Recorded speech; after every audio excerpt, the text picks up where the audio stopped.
থেকে উঠেই দেখলাম শেষ রাত থেকে অনেক ঝড় বৃষ্টি হয়ে যাচ্ছে, যার ফলে আমরা যে আর্লি মর্নিং বের হওয়ার প্ল্যান ছিল সেটা ক্যান্সেল করতে বাধ্য হলাম। একটু লেটে বের হওয়ার চিন্তা করলাম, তাই 9টা-10টার দিকে বের হওয়ার চিন্তা করছিলাম। আর খাগড়াছড়ি যখন এসেছি তখন আলুটিলা না দেখে যাওয়াটা একটা বিশাল বড় মিস হয়ে যাবে, তাই আমরা ওভাবেই রেডি হয়ে বেরোলাম 9টার পরে। এর মধ্যে বলে রাখা ভালো যে ঝড় বৃষ্টি হওয়ার কারণে কারেন্ট ছিল না, যার ফলে পাওয়ার ব্যাংক চার্জও প্রায় শেষের পথে। তো পাওয়ার ব্যাংকটা হাতে নিয়ে বের হয়েছিলাম, কারণ অ্যান্টর্কের সিটের নিচে চার্জিং হাব রয়েছে, সো সেখান থেকে একদম কানেক্ট করে রেখে দিব। যতটুকু রাইড হবে ততক্ষণে হয়তোবা পাওয়ার ব্যাংকটা কিছুটা হলেও চার্জ হয়ে যাবে। তো এই টিপটা আমার মনে হয় ট্যুরে গেলে যারা রেগুলার পাওয়ার ব্যাংক ইউজ করেন এবং অনেক গ্যাজেটস ইউজ করেন তাদের জন্য খুব ইফেক্টিভ হবে। দাদার সাথে একটু কথা বলুন। তো যেটা হইতেছে এই যে আমরা যে পাওয়ার ব্যাংক সেটা হচ্ছে গিয়ে এখানে চার্জ দিচ্ছি আর বড় একটা পাওয়ার ব্যাংক ইউজ করি। তো এই পাওয়ার ব্যাংকটা হয়েছে কি আমরা এখান থেকে চার্জ নিই, অর্থাৎ সারা রাত কমিউনিকেটর চার্জ দিচ্ছি, মোবাইল চার্জ দিচ্ছি, কিন্তু এটাকে চার্জ করতে ভুলে যাচ্ছি বা অনেক সময় ভুলে যায়, বা অফিস যারা মেনটেন করে তারা এটা ভালো মতোই জানে। এটা যেহেতু একটা বড় পাওয়ার ব্যাংক, এটা চার্জ হতেও সময় লাগতেছে। আমরা এই চার্জিং পোর্ট, এই যে এখানে একটা চার্জিং পোর্ট, এই চার্জিং পোর্টের সাথে আমরা এটা কানেক্ট করে রেখে দিচ্ছি এবং এইখানে দেখেন এটা চার্জ হচ্ছে, ঠিক আছে। এটা আমরা যতক্ষণ চালাবো ততক্ষণই চার্জ হবে, যখনই ইগনিশন সুইচ অফ করে দেবে তখনই এটা চার্জ অফ হয়ে যাবে। তো আমি মনে করি যে দেখি কতক্ষণ চার্জ হয়। এটা আজকে রাইড করে রাতের বেলা, এটা একটা 20,000 এমপিএইচের একটা পাওয়ার ব্যাংক।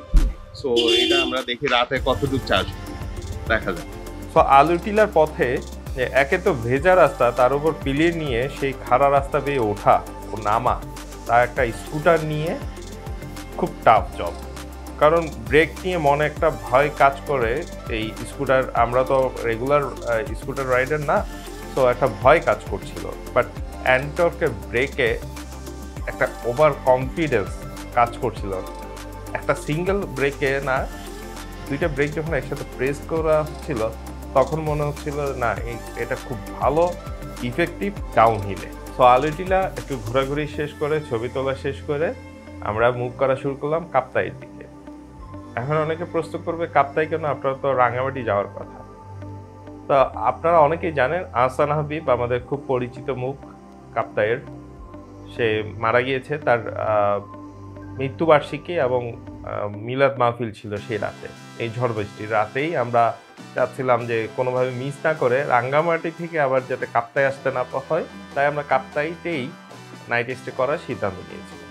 কিন্তু কি ঝড় বৃষ্টি অপেক্ষা করছে সেটা রাত না গেলে হয়তো আমরা টেরই পেতাম না। ব্যাক করার সময় আমরা সেই মহালছড়ির রাস্তা দিয়ে ব্যাক করছিলাম। সো দুপুর হয়ে গিয়েছিল, তার জন্য সেই তুম্বাস রেস্টুরেন্ট খোকনদাকে ফোন দিয়ে বলে দিয়েছিলাম গত দিনের মতোই সেম খাবার আমাদের জন্য রেডি করে রেখেছিলেন। আমরা ওখান থেকে খেয়ে শুরু হয়েছিল কাপ্তাইয়ের দিকে যাওয়া। মজার একটা বিষয় হচ্ছে গিয়ে মহালছড়িতে আমাদেরকে পলাশদা সবাইকে আখের রস খাইয়েছিল।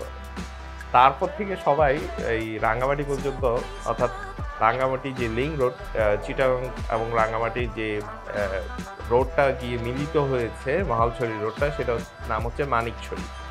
সেটা রাঙ্গামাটির মানিকছড়ি, খাগড়াছড়ি মানিকছড়ি না। তো রাঙ্গামাটি মানিকছড়ি ওই পয়েন্ট পর্যন্ত যেতে যেতে আমরা এত পরিমাণ পি ব্রেক দিয়েছিলাম, মানে একে তো ঝড় বৃষ্টি, তার উপর ঘামে ভেজা, তার উপর যে রাইডটা হচ্ছিল সেটা খুবই টাফ জব ছিল আমাদের জন্য। কিন্তু এর ভিতরে একটা মজা আমরা পেয়ে বসছিল, সেটা হচ্ছে গিয়ে এক লাইনে সিরিয়ালে বাইক চালানো। পাহাড়ি রাস্তায় যখন একটা বাইক গ্রুপ খুব সুন্দরভাবে এক সিরিয়ালে পিঁপড়ের মতো করে যাচ্ছি, এটা যখন পেছন থেকে দেখছিলাম তখন মন মানে অনেক আনন্দ দিচ্ছিল। এই সিনটুকু আর কি, রাইডটুকু অনেক মেমোরেবল হয়ে থাকবে অনেক দিন পর্যন্ত।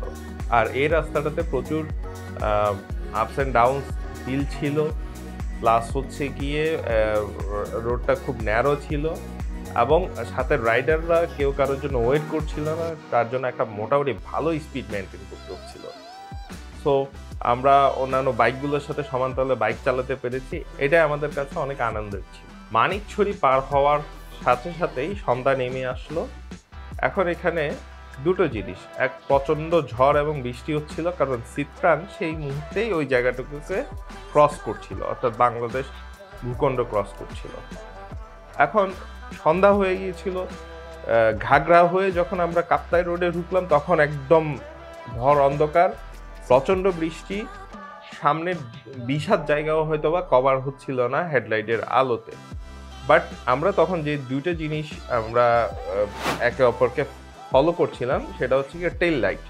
একজনের টেল লাইট দেখে আর পেছনের জন চালাচ্ছিল, মানে সামনের জনের টেল লাইট দেখতে দেখতে পেছনের জন আগাচ্ছিলাম, আর সামনের জন মোটামুটি সে আস্তে স্লো রাইড করতে হয়েছে, কারণ প্রচণ্ড ঝড় বৃষ্টি, প্রচণ্ড পানির ঢল ছিল।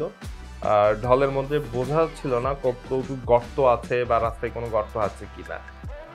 বাট অ্যান্টর্কের হেডলাইটটা এমনভাবে ছড়ানো, লোয়ারটা এমনভাবে ছড়ানো যে এটা হচ্ছে কি একদম রোড সারফেসে লাইটটা একদম পড়ে থাকে, যার ফলে হচ্ছে কি রোড সারফেসটা মিনিমাম ডিস্টেন্সটা খুব ভালোভাবে দেখা যায়। আর লংয়ে গেলে তো লংয়ের কথা বলবো, এটা কক্সবাজার রোডে একটা গল্প আছে খুব সুন্দর, আপনাদের সাথে সেটা শেয়ার করব। আর আরেকটা হচ্ছে গিয়ে চাকা, ছোট চাকা হওয়ার কারণে আমরা ভাবছিলাম যে গর্তে, যে পানি ভরা গর্তগুলো আমরা ওভারকাম করে উঠতে পারবো না, অনেক প্রেশার দিতে হবে, এই ধরনের কোনো প্রবলেম হয় নাই। খুব সুন্দরভাবে আমরা রাইডটা শেষ করে আমরা কাপ্তাইতে পৌঁছে গেলাম রাত 8টার দিকে। তারপরে আমরা একটু ফ্রেশ হলাম, ফ্রেশ হওয়ার পরে আমরা চলে গেলাম আমাদের আহসান হাবিবের মিলাদ মাহফিলে। সো এটা শেষ করে আবার যখন আমাদের প্রশান্তি রিসোর্টের দিকে ব্যাক করছিলাম, তখন চিত্রাং তার রূপ দেখানো শুরু করেছিল। প্রচণ্ড ঝড় বাতাস, বিদ্যুৎ চমকানো, এর মাঝে আমরা রাইড করে ভিজে জুবুতুবু হয়ে কোনোরকমভাবে আমরা প্রশান্তি পার্কে সেই রাত্রের জন্য আশ্রয় নিলাম। আর এর পরের দিনগুলোর জন্য আসলে আমরা চিন্তা করছিলাম। সো মোটামুটি ডে 3 আমাদের জন্য ভালো একটা মেমোরেবল ডে, বিশেষ করে আমার সেই মহালছড়ি থেকে মানিকছড়ি পর্যন্ত যে রাইডটা, এটা অনেকদিন মনে থাকে। তো দেখা হচ্ছে নেক্সট পর্বে।